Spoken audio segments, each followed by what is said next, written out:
Bem-vindos ao nosso podcast de todas as quintas-feiras. Eu, Lê Fonseca, falando de saúde. E hoje nós trouxemos duas ilustres convidadas, duas pessoas da área da saúde. A minha amiga aqui, Lília Moura, que é enfermeira, né?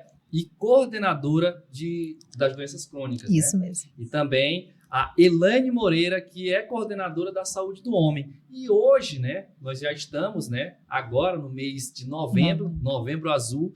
E a temática trabalhada pela Secretaria de Saúde, por vocês, é tanto o câncer de próstata, como também a diabetes, não é isso?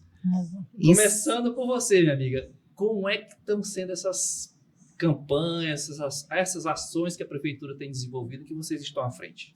Então, iniciamos hoje, né? Realizamos a nossa abertura do Novembro Azul na Câmara Municipal de Marabá. Então, a gente está trazendo algumas ações, né, para o município. A gente vai trabalhar com a atenção básica das unidades de saúde, algumas ações voltadas tanto para a coleta do PCA, tanto para aferição de PA, triagem. A gente vai ter também consultas, né, médicas com enfermeiro. A gente vai estar trazendo também o nutricionista que está voltado. A gente vai estar trabalhando, na verdade, o diabetes também, juntamente com o câncer de próstata. E o nutricionista é muito importante para essa vertente. Por isso que a gente resolveu trabalhar juntas, né, nesse mês, Novembro Azul. Ok. PA e PCA. Explica aí o que é, para quem não conhece. Ah, você sim, falou PA, realmente. PCA, e aí, será que todo mundo sabe o que é PA e o que é PCA? PA é a pressão arterial, a gente afere a pressão arterial, e PCA é um teste rápido que a gente realiza para a Elaine vai poder explicar melhor, para saber a questão do câncer de próstata, tá? E outra coisa que eu acho bem interessante, agora já para você essa pergunta, minha amiga Elaine, é que vocês dessa vez uniram, né, no Novembro Azul duas temáticas, né, muito importantes para o homem, para todas as pessoas, né, a questão da diabetes, mas para o homem, né, que é o câncer de próstata e a diabetes. É a primeira vez que isso é feito? Como é que está sendo essa aceitação? Como é que foi isso? Bom, no município de Marabá é a segunda vez que acontece. Ela aconteceu, essa campanha, nessa junção, na questão de trabalhar a diabetes e trabalhar também a saúde do homem em relação ao câncer de próstata. Nós trabalhamos em 2020, né? E deu muito certo, porque nós melhoramos, eu digo assim, a qualidade de vida desses homens, porque muitos homens não têm o hábito de ir na unidade básica de saúde.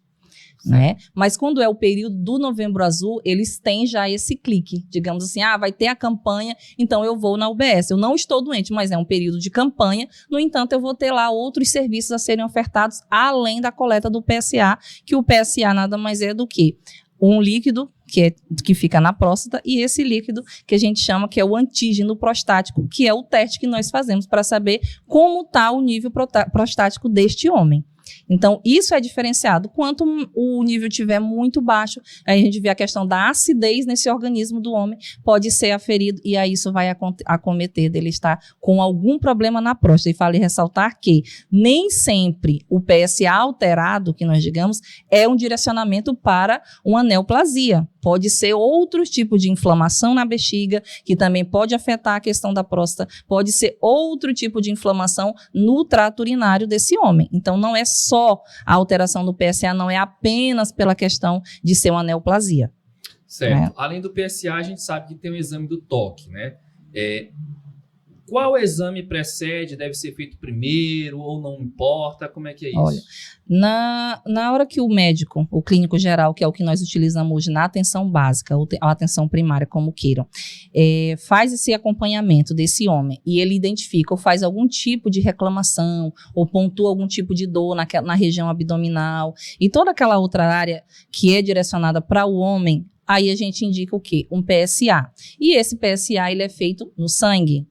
A princípio é feito no sangue. O que nós utilizamos no período de campanha é um teste rápido, que não é tão rápido como os outros testes que a gente faz na secretaria. E esses testes são o quê? 7 dias. A gente leva para o laboratório e aí tem uma análise e em 7 dias a gente entrega o resultado. É mais rápido do que o PSA total e livre, que é mais aprofundada essa análise. E se mesmo nesse teste rápido der alterado, o PSA desse homem, aí a gente direciona ele para o urologista. E o urologista vai direcionar se é necessário solicitar um PSA total e livre pelo laboratório, e logo em seguida, depois desse resultado, aí sim ele vai direcionar, de acordo à leitura do exame, se vai ser necessário fazer ou não o toque retal. Entendi, muito bom. Então, e vocês sabem me dizer, você falou de uma coisa importante, que é a questão da campanha chamar a atenção dos homens para que eles façam mais aí procurem mais as unidades de saúde para fazer os exames, né, para fazer os preventivos. Vocês têm uma noção, ou esse número de quantos % cresce essa demanda? Eu vou te dar um quantitativo paliativo, digamos assim. Em 2019, quando eu assumi a coordenação, nós tínhamos 600 PSA. Em que período? No mês de novembro, só no mês de campanha. Tá? Durante o ano, ele acontece de acordo à necessidade. Aí o homem procura a unidade básica de saúde, o clínico geral avalia e encaminha para o urologista caso seja necessário. Ok? No período de campanha, nós fizemos 600 PSA. De 90 para 600? Não, presta atenção. Em 2019, nós fizemos 600 coletas de PSA. Certo. E aí, ao longo dos anos, foi aumentando, porque a procura e a divulgação da campanha, que foi um preponderante para que aumentasse essa procura dos homens nas unidades básicas de saúde, e aí nós mudamos o horário da coleta.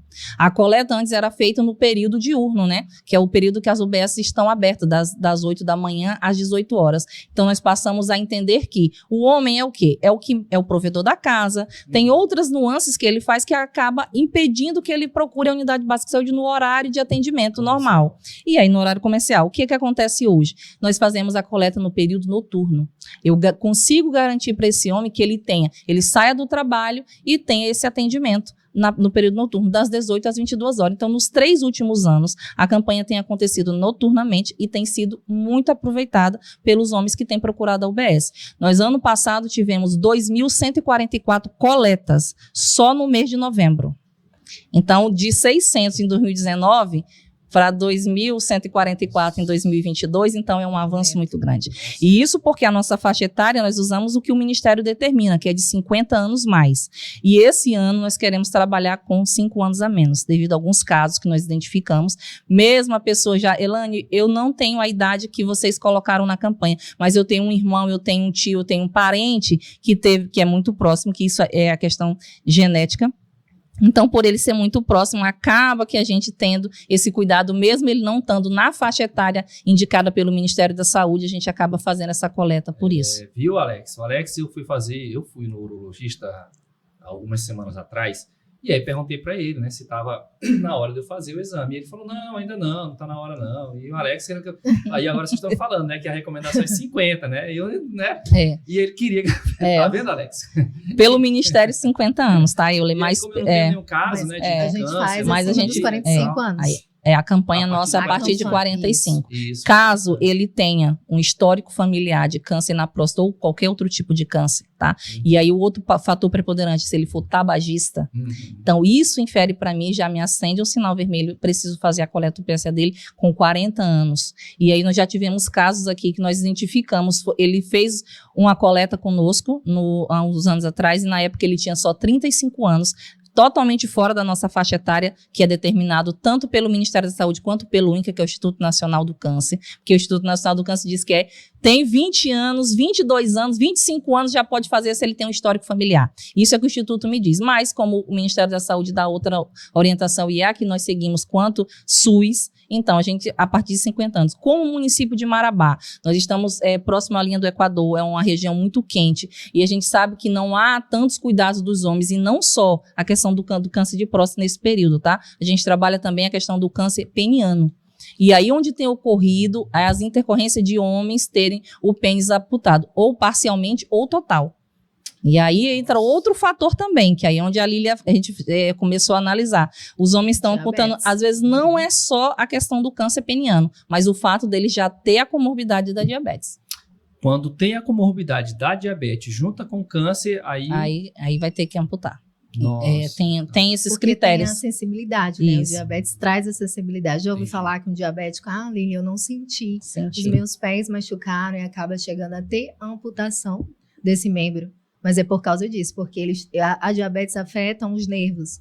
E acaba que ele tem essa sensibilidade e ele não sente quando ele se machuca. Entendi. Então, daí a grande importância de juntar as duas. Nossa, que bacana, cara. E aí, nós estamos trabalhando com a endócrino nesse período, justamente por causa da campanha também com a questão do diabetes, nós identificamos que alguns pacientes diabéticos que nunca tinham feito a consulta com o urologista e agora estão com disfunção erétil. E isso foi o quê? Fator diabetes.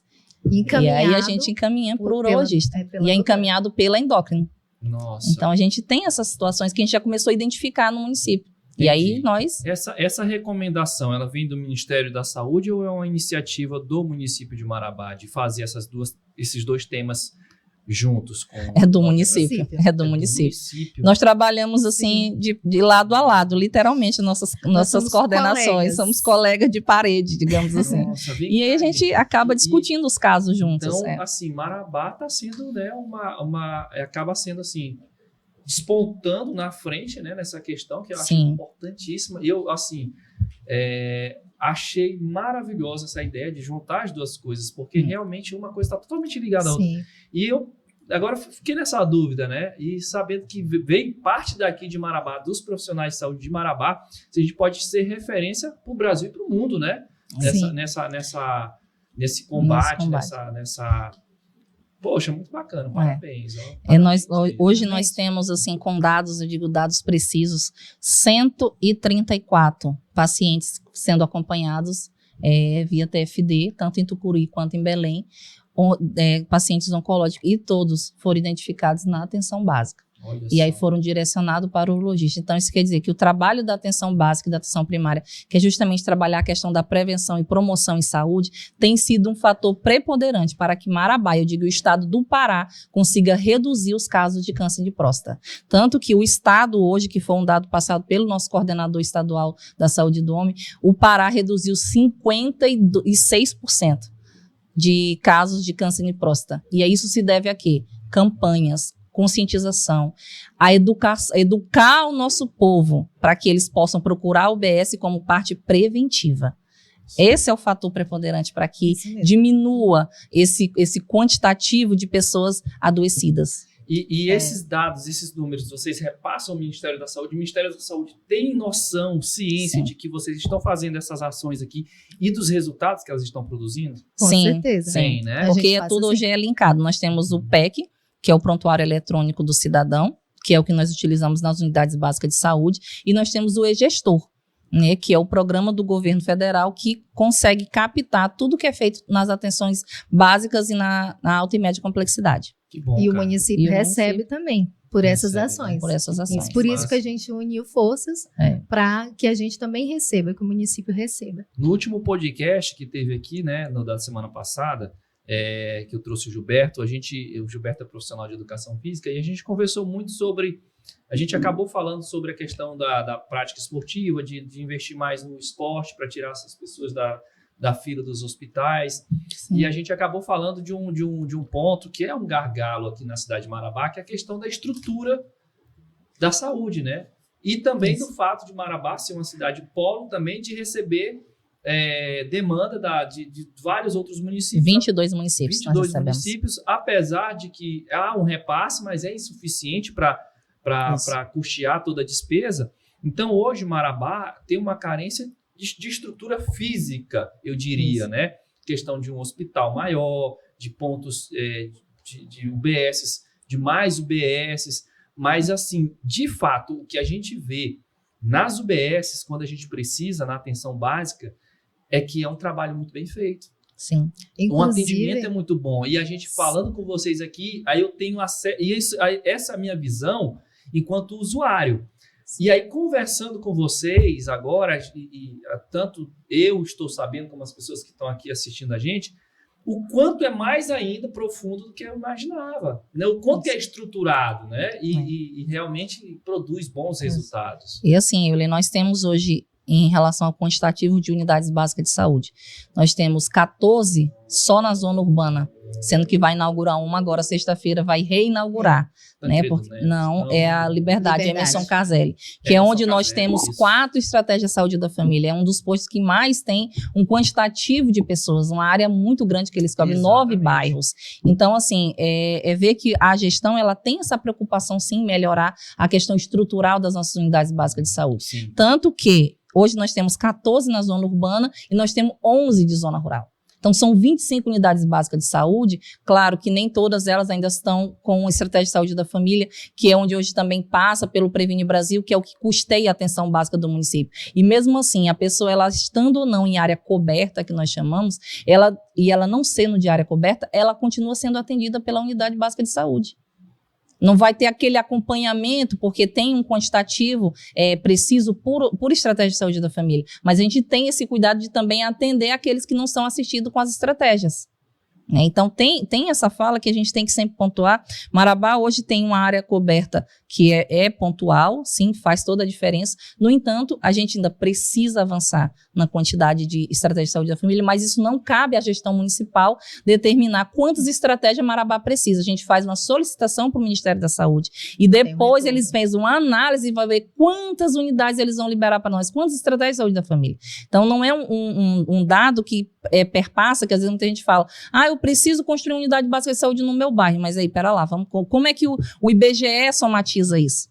Então, hoje o município de Marabá, a gente tem um gargalo, porque Marabá hoje é custeado como 100% municipal, 100% urbano, e não é bem assim que acontece. Marabá, ele é pago como urbano, no entanto, nós temos uma área de zona rural muito extensa e que ela é assistida, todas as vilas, mesmo que ela tenha ou não a unidade básica de saúde, ela também tem a área de atuação dela, ela tendo uma equipe de estratégia de saúde da família ou não. Então, a gente faz ações lá na Macaco Careca, lá não tem unidade básica de saúde. São mais de 200 quilômetros de distância da sede do município. E quando vem o pagamento para aquelas pessoas que são cadastradas lá no cartão SUS, ela vem como se ela fosse urbana. E é diferenciado o custeio do Ministério da Saúde para as unidades que são zona urbana e zona rural. Então, Marabá seria hoje, para receber de forma adequada, seria como? De forma intermediária, porque nós temos as duas situações. Nós temos uma zona urbana que cresce de forma imensa e gigantesca, assim, e também, claro, que a gente sabe que tem os grandes projetos envolvidos, agora a construção de 2 pontes, então tudo isso somatiza para o inchaço populacional do município, por mais que seja por um período, mas isso acontece, e aí a gente vê o reflexo aonde? Dentro do PS, do Hospital Municipal. Então, tudo isso tem que ser pensado. Então, é uma logística muito grande para que a gente pense e repense como utilizar a estrutura de saúde que Marabá tem, além das pessoas que estão chegando e também dos 22 municípios do entorno que fazem essa fala junto conosco. Entendeu? Falando de câncer de próstata, quais são as medidas preventivas que vocês consideram mais importantes? Vamos lá. Primeiro, tabagismo. É sério, o tabagismo é o principal. Tabagismo é um vilão. Não apenas para a questão do câncer de próstata. O vapor, que é aquele cigarrinho eletrônico, dá na mesma, né? Dá na mesma. Digo assim, aquilo ali é um engano. Virou uma modinha junto uma modinha. Com ele, né? E pasme, temos profissionais da saúde que acreditam que aquilo não é um malefício. Ainda o vape no Brasil não é autorizado pela Anvisa, então tudo que acontece aqui de vendas em relação a cigarros eletrônicos é ilegal, né? E a gente entende mais aprofundado, a gente passou por uma capacitação recente do INCA, junto com o Ministério da Saúde, agora no dia 28 de setembro, e foi orientado que as análises já começaram a ser feitas. Enquanto um cigarro ele tem mais de 10 mil substâncias químicas, o cigarro tradicional, já o vape, ou então o cigarro eletrônico, ele tem 3 vezes, 4 vezes mais, porque quando adiciona o cheiro e o sabor diferenciado, e aí ele mentaliza tudo aquilo lá e acaba causando bem mais malefícios do que um cigarro comum. E aí tem também o narguile, né? O narguilé, como queira a produção. Qual é? Uma tragada corresponde a 100 cigarros comuns. Então, são realidades que às vezes você fala, é uma modinha, principalmente nas atléticas das universidades. As pessoas usam, quem é esportista usa achando que não vai acontecer nada. Eu já vi E aí nós temos exemplos. usando Sim. isso. Quer dizer, Aí nós repete temos aí uma tragada de narguilé que vale a 100 cigarros 100 comuns. cigarros comuns. Então, é uma bomba que tu coloca dentro do teu Meu organismo. Deus. Enquanto a pessoa fumaria 100 cigarros comuns, você vai fazer essa situação em uma tragada. Uma tragada de narguilé. E aí quase não sente, você tá ali entre amigos, e aí tem aquela questão também, Fazem eu rodinhas pra usar. eu só bebo, eu só fumo quando eu bebo. E aí quando tu bebe, eu bebo sempre. Ah, E a gente sempre tem essas Então, situações que o acontecem. primeiro fator de risco principal, tabagismo. Aí vai, narguilé, sem cigarros. Isso. Vaporzinho, mais de 3, 4 vezes mais, dependendo do formato. Porque tem os formatos que são mínimos, tamanho de uma unha, tem formato que é do tamanho de um pendrive, do tamanho do bocal de uma caneta. E o cigarro normal também. Vai o porronquinha. Isso tudo influencia. Isso. Fator número 1. E os outros? Obesidade. Obesidade. Obesidade também pode acarretar, sobrecarregar. É o que eu digo assim. Inclusive, a gente falou sobre a questão da obesidade e eu nem sabia que era fator de risco para câncer. Eu não sabia. Eu falei, olha, a obesidade, a gente falou também no programa passado que as pessoas hoje em dia estão romantizando a obesidade, o sobrepeso, porque vocês têm que me aceitar, vocês têm que se aceitar, porque eu sou bonita assim, eu me sinto bonita. Não é questão de beleza. É questão de saúde. E aí eu falei, olha, e a gente falou que o sobrepeso, né, a obesidade é prenúncio de muitas outras comorbidades. Triglicerídeos, pressão alta. Agora, câncer, eu não sabia. Mais uma comorbidade que a obesidade traz. Então, deixa de romantizar, né, gente? Não, é uma doença e causa muitas outras doenças. Sim, vamos lá. Tabagismo, obesidade, o que mais? Fator genético. Né? A predisposição influencia bastante. Principalmente as pessoas negras. Isso, né? as pessoas negras pois têm essa predisposição. O médico me falou isso. Tu é branco. Eu até falei pra ele, não sou branco, meu pai é preto. Isso, você tem uma genética. Tem a genética do homem negro. Influencia. Tem estudos de Harvard e tal para isso. Sim. Então, assim, são esses fatores. E aí, onde a gente às vezes esquece e alguns falam e deixam de falar e falam de novo, é a questão de manter uma vida saudável com o esporte. Olha aí. Você praticar algum tipo de atividade física, ela vai te ajudar significativamente para que o teu organismo não produza células cancerígenas. Além da alimentação. E a alimentação, que aí já está linkada também com a questão da diabetes. Né? Diabetes tipo 2, que está virando uma coqueluche, né? Inclusive, se a gente for falar de números dos diabéticos aqui, cadastrados no município, a gente tem mais de 5.000 cadastrados. Mas aí a gente não conta. Ou dois, ou junto, vocês contam? Junto, a gente conta junto. Entendi. Mas a gente não conta esses pacientes que ficam por fora aí a nível particular, por exemplo. A gente não tem esse quantitativo. Agora a gente que procuram as unidades de saúde. Mas aí a gente tem os atendimentos, os números de atendimentos. E a gente viu um aumento significativo de 2022 para 2023. E o que vocês consideram que fez com que esse fator aumentasse? Para atendimentos, a gente houve uma demanda maior, tanto de médicos, a gente tem mais médicos nas unidades, a gente tem mais preparo profissional, a gente está sempre nas unidades ressaltando essa questão da capacitação dos profissionais, inclusive dos médicos que trazem o diagnóstico para a gente, tá? E a gente está uma parceria muito legal, muito bacana com a doutora Alana, que é endócrina, e ela faz isso para a gente muito bem, que é capacitar esses médicos. E, olha, a gente teve esse aumento, a gente teve em 2022 mais ou menos 7.000 atendimentos para o diabetes. E já em 2023, até ontem, a gente teve mais de 11.000. Então, a gente tem um valor aí bem assim. E o diabetes? Já falamos dos fatores de risco para o câncer de próstata. Fator de risco para adquirir a diabetes tipo 2, né? Porque a tipo 1 é aquela que você já... É genética, não é isso? E a tipo 2 é adquirida. A tipo 2 é adquirida, então você Exatamente. O que a pessoa fez para adquirir ela? Fala aí, eu não quero fazer. Tomou muita Coca-Cola. Não, mas assim, o tipo 2, se você não tiver uma alimentação balanceada, Se você não praticar nenhum tipo de esporte, inclusive a gente está pontuando bastante, linkando bastante, né? Esses dois aspectos, entendeu? Você provavelmente terá ou diabetes ou uma hipertensão, principalmente. Aí a gente já entra também na obesidade, tá? Já a obesidade é um dos fatores, né? A circunferência abdominal, a gente sempre fala, a pessoa que tem... de risco. Isso, a circunferência abdominal já é um fator de risco para risco cardiovascular, que a gente chama. Isso. Tá?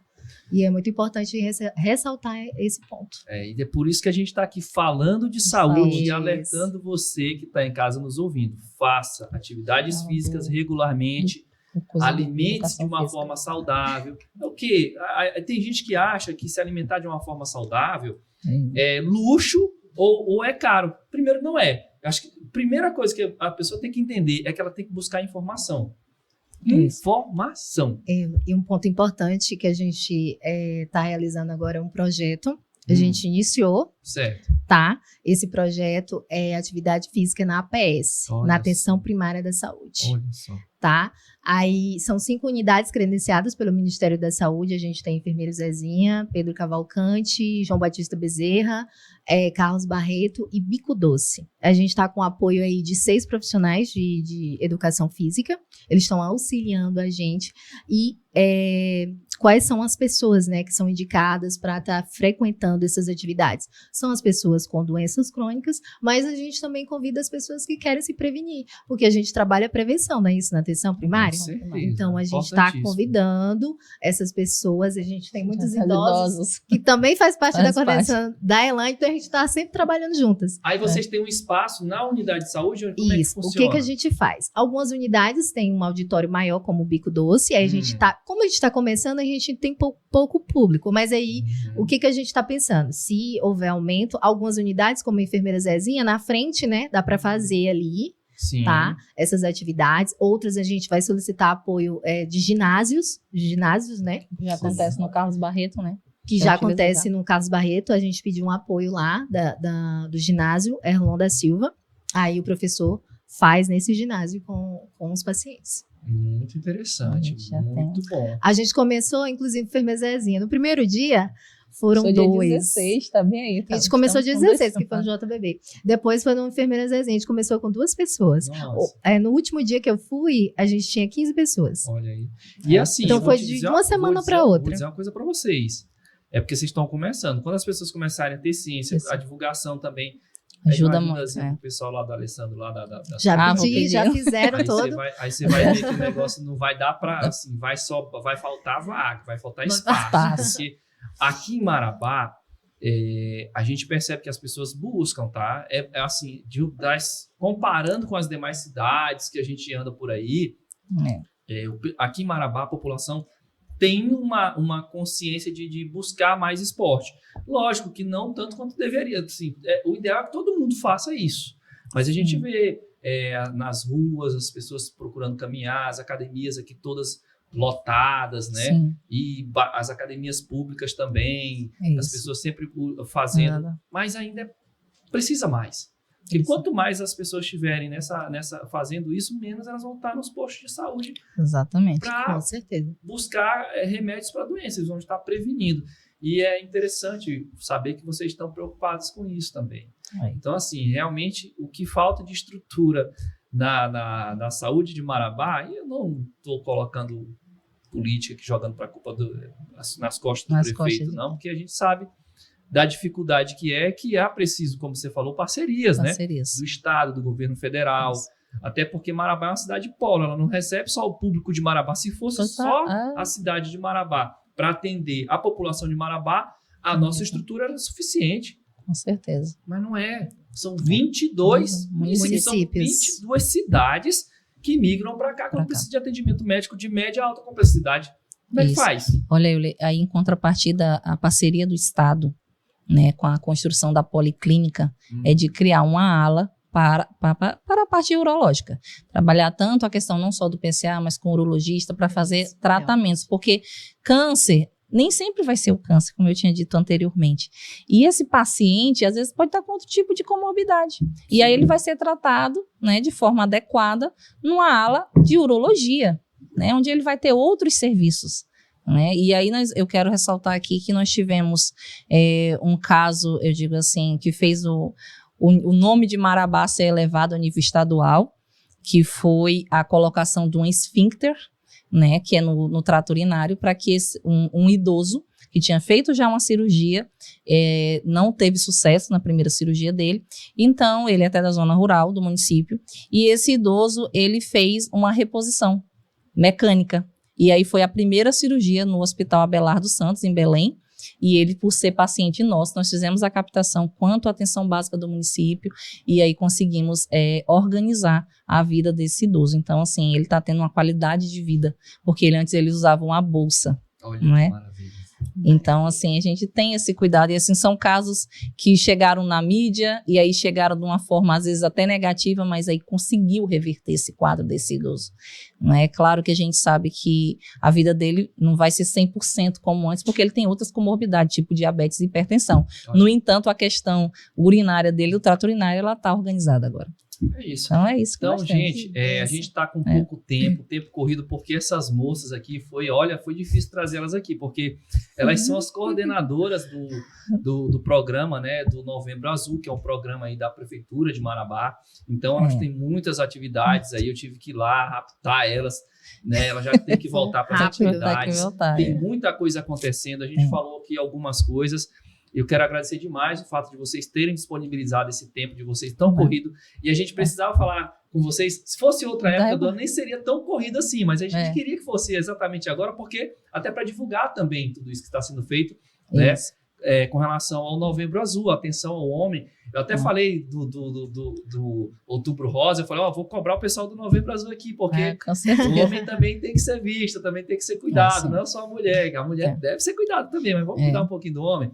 E aí eu queria que vocês fizessem, né, primeiro você, Lilian, suas considerações finais aí, dissesse o que você tem para dizer, o seu último recado para as pessoas a respeito dessas ações aí, para a gente poder finalizar, tá bom?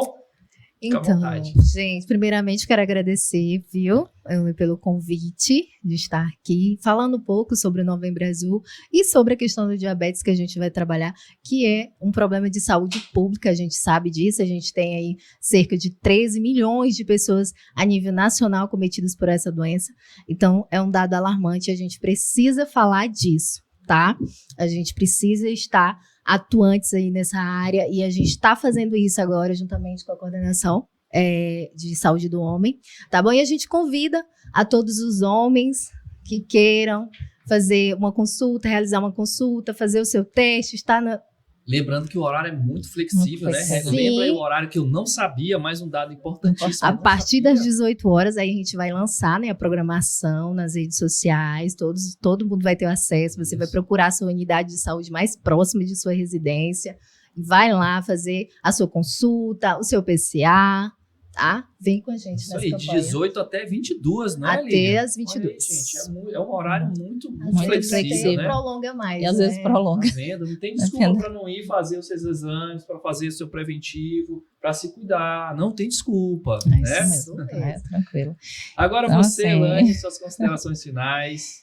Gente, agradecer, né, Yuli, pela oportunidade de falar em saúde. É algo que é de suma importância para a nossa vida, né? E eu quero aqui compartilhar justamente que esse horário estendido, ele é justamente para alcançar esses homens. Não existe a desculpa, eu não consigo fazer porque eu fico longe da unidade, eu trabalho durante o dia todo, chego cansado, mas tira um tempinho para se cuidar, porque quem se ama se cuida. Então, assim, dizer que nós estaremos nas unidades básicas de saúde com esse planejamento durante todo o mês, e vamos estender até um pouco o mês de dezembro, principalmente a zona rural, para que a gente consiga ter esse atendimento entre zona urbana e zona rural. E aí o comprometimento da população masculina do município de Marabá é o que eu peço, para que eles possam estar com o preparo em dias. Qual é o preparo, então? 3 dias sem ter relação sexual, 3 dias sem andar de moto, ou a cavalo, ou de bicicleta. São 3 dias, basicamente, de repouso, para que essa próstata a gente consiga fazer um exame preciso, né? E também não ter feito nenhum toque retal recentemente, porque tem pessoas que têm outro tipo de brincadeiras, assim, o fetiches, que às vezes introduz outras coisas. Então, a gente tem esse cuidado, sim, na hora de fazer esse exame. Por quê? Porque o teste que nós utilizamos é um teste rápido.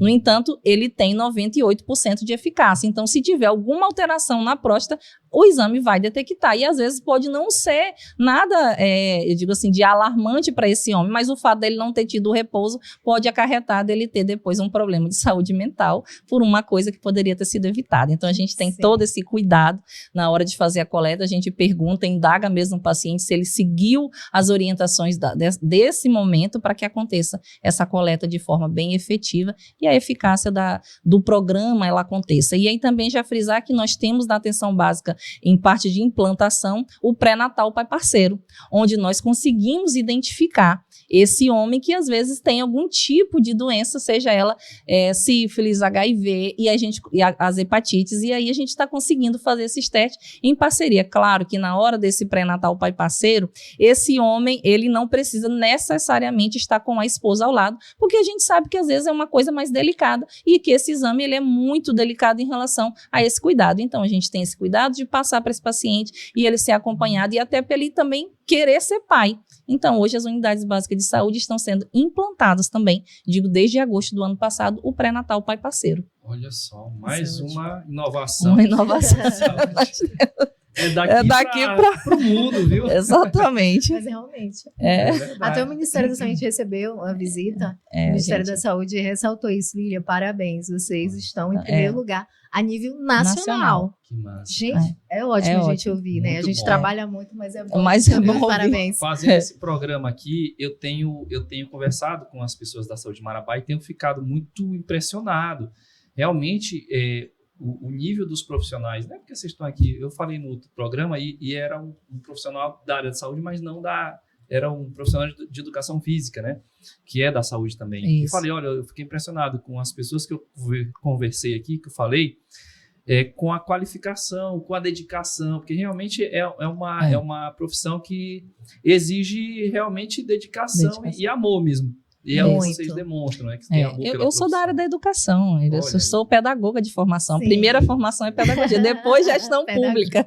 Então, assim, a gente está no sangue de trabalhar essa questão de prevenção e promoção. E apaixonou pela área da saúde. E apaixonei pela área da saúde, já estou 5 anos aqui. Bacana, então, assim, Que bom que vocês estão aqui fazendo a diferença em Marabá. Isso. E tomara que o Brasil tome como exemplo, né? Isso. E a gente precisa divulgar isso, falar sobre isso, porque isso é maravilhoso. Saber que vocês linkaram essas duas temáticas aí, que são duas problemáticas, que uma está diretamente ligada à outra. Solucionando as duas, a gente consegue resolver o problema. Isso é muito bacana, isso é muito bacana.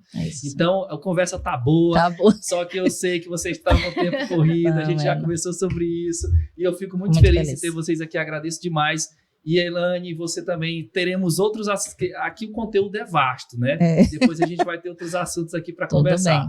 Mas então, ficamos por aqui, tá? Você que está nos ouvindo, nos assistindo, obrigado por ter ficado até agora com a gente. E a gente te espera todas as quintas-feiras aqui no A1 Esporte. Euler Fonseca falando de saúde, viu? Até mais. Até mais. Tchau.